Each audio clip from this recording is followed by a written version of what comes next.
안녕하세요. 임용선 목사입니다. 오늘 우리가 함께 나눌 하나님의 말씀은 이사야서 47장 1절로 7절입니다. 제가 봉독하겠습니다.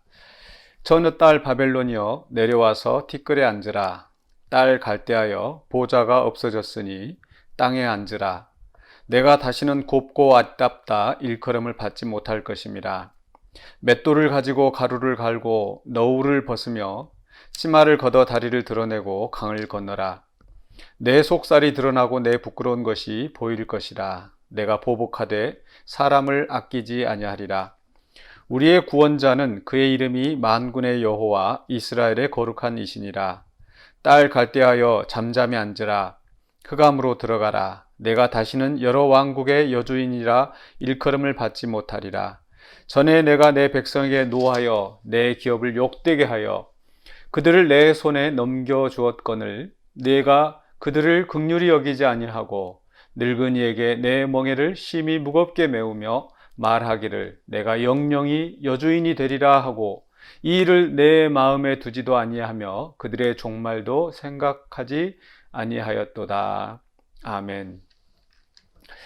네, 악인의 종말이라는 제목을 가지고 오늘 말씀을 함께 생각해 보고자 합니다. 네, 1절에서 시작하면서 처녀딸 바벨론, 또 딸 갈대하여 이렇게 말씀하고 있는데요. 이 처녀딸 바벨론이라고 하는 것은 그 당시에 세계를 지배하고 있던 이 바벨론 제국의 수도, 이 바벨론을 가리키는 것입니다. 또 갈대하여, 딸 갈대하여 하는 것도 역시 그 나라를 지칭하는 것입니다. 그 나라가 이제 그 당시 세계를 지배하고 있었기 때문에 그 7절에서 내가 영영이 여주인이 되리라. 그래서 또 여러 왕국의 여주인, 그 전 세계를 지배하는 여러 나라들을 또 그 당시 고대 근동의 세계를 지배하는 그런 세력이었기 때문에 제국이었기 때문에 이제 여주인, 여러 왕국의 여주인이라는 그 칭호가 있었죠.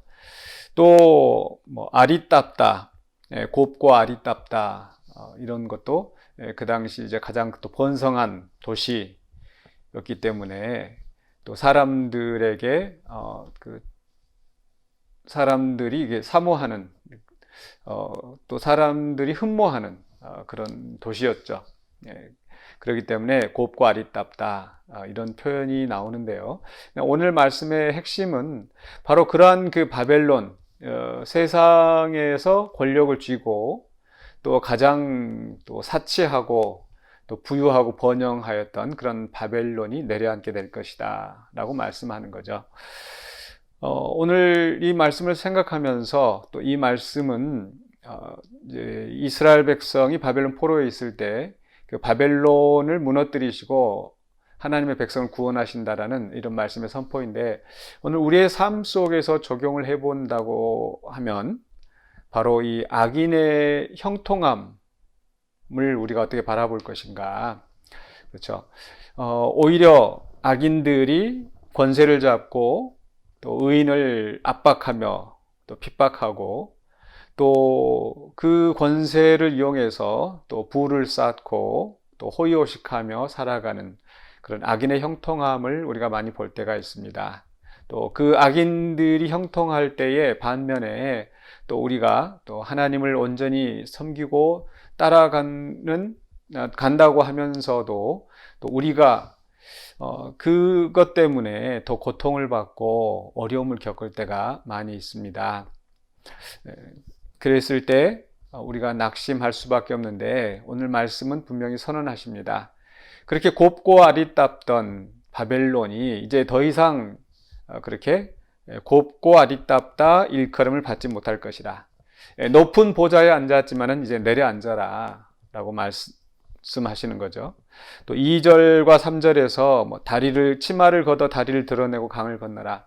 이제 피난하여 쫓겨가는 그런 모습을 이렇게 비유적으로 표현한 건데요. 또 속살이 드러나고 내 부끄러운 것이 보일 것이라. 그래서 그 영화롭던 바벨론이 이제 더 수치스럽게 망할 것이다를 말씀하십니다. 마찬가지로 악인들이 제 아무리 형통하고 권력을 누리고 또 큰 소리를 치는 것 같지만은 그러나 그 종말은 반드시 하나님께서 심판하셔서 부끄러움 당하게 하시고 또 망하게 하십니다. 이것은 그냥 우연히 망하는 것이 아니라 하나님의 심판이죠. 그래서 3절에서 하나님께서 분명히 말씀하십니다. 내가 보복하되 사람을 아끼지 아니하리라. 우리 하나님은 사랑 많으신 하나님이시지만은 그 악인들을 심판하실 때는 단호하게 아끼지 아니하시고 심판하신다는 무서운 경고의 말씀을 주고 있습니다. 그렇기 때문에 이 악인이 잠깐 힘을 얻고 부를 얻고 또 성공하는 것 같지만 그러나 그 종말은 반드시 하나님의 심판으로 망하게 된다는 것을 우리가 기억해야 되겠습니다. 또한 아울러서 이제 우리가 기억할 것은요, 바로 이 악인의 존재에 대한 그 의미입니다. 왜 도대체 이런 악인들이 존재할까? 분명히 거기에는 하나님의 뜻이 있으시라고 봅니다. 오늘 6절에 보면 이런 말씀이 나오죠. 전에 내가 내 백성에게 노하여 내 기업을 욕되게 하여 그들을 내 손에 넘겨주었거늘. 바벨론 제국이 흥왕하고 또 이스라엘을 침범하여서 망하게 할 수 있었던 것은 하나님께서 그 이스라엘을 심판하시기 위하여서 넘겨주셨기 때문입니다. 하나님이 막으셨으면 그 일이 일어나지 않았을 겁니다.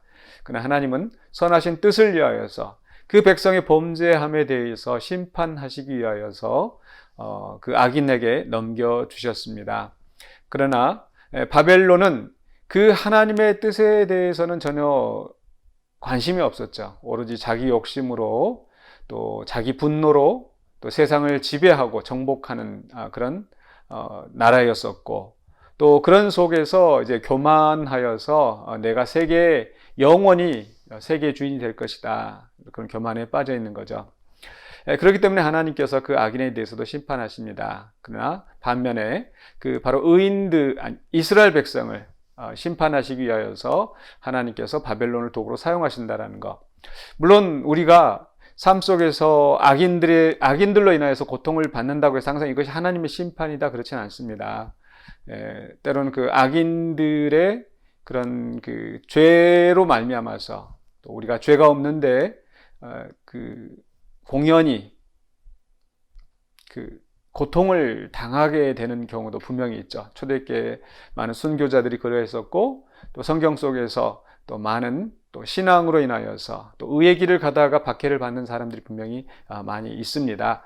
그런데 여기서 이제 중요한 것은 바로 그런 모든 일이 하나님의 선하신 뜻 가운데 진행되어진다라는 겁니다.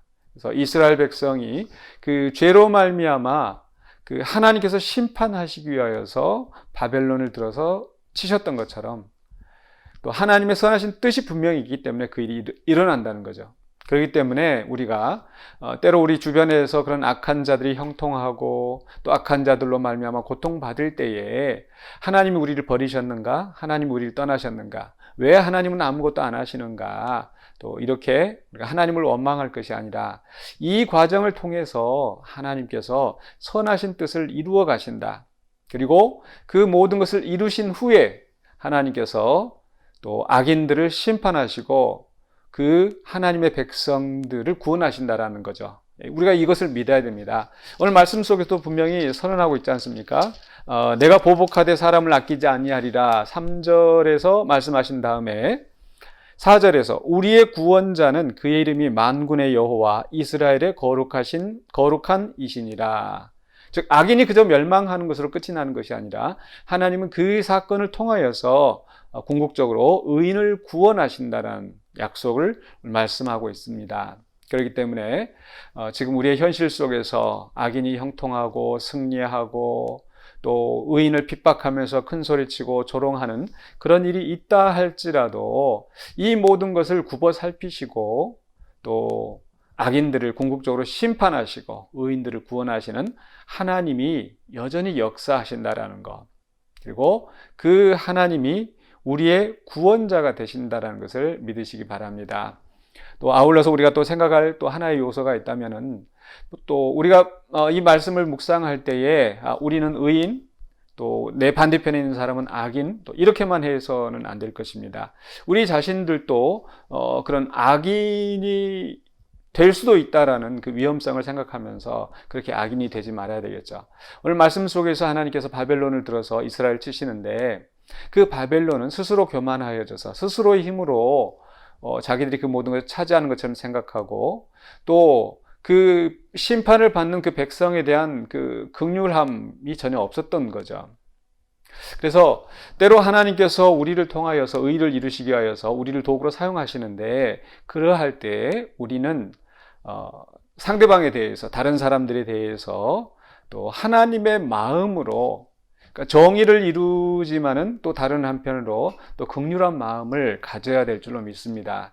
그러할 때에 우리가 바벨론이 빠졌던 그런 교만에 빠지지 아니하고 하나님의 선하신 뜻을 이루는 하나님의 마음에 맞는 그런 종이 될 것입니다. 그래서 오늘 살아가시면서 악인들의 그 흉흉한 세력 때문에 고통받으신다면은 두려워하지 마시고 반드시 하나님 심판하시고 그 악인의 모든 것들을 무너뜨리신다는 거 기억하시기 바랍니다. 그렇기 때문에 낙심하지 아니하고 하나님을 붙드시고 또 하나님께서 나를 유리한 위치에 두셔서 또 나를 통하여서 뭔가를 이루신다고 생각이 되거든 우리가 겸손하게 하나님이 원하시는 데까지 하나님의 뜻을 이루어가는 그런 종들이 되었으면 좋겠습니다. 그래서 그것을 위해서 우리가 말씀을 생각하며 기도하시고 오늘 하루도 승리하시는 저와 여러분이 되시기를 주의 이름으로 간절히 축원합니다. 기도하겠습니다. 사랑해 주하는 은혜를 감사합니다. 우리를 괴롭히는 악한 원수들을 하나님께서 그냥 두지 아니하시고 반드시 심판하시고 그들을 부끄럽게 하시고 또 망하게 하신다는 이 말씀을 들으며 우리에게 많은 위로가 됩니다. 그러나 또한 다른 한편으로 우리가 악한 교만한 그런 도구가 되지 않게 하여 주시고 하나님의 선하신 뜻을 겸손하게 이루어가는 신실한 주의 백성, 주의 종이 되게 하여 주시옵소서. 예수 그리스도 이름으로 기도하옵나이다. 아멘.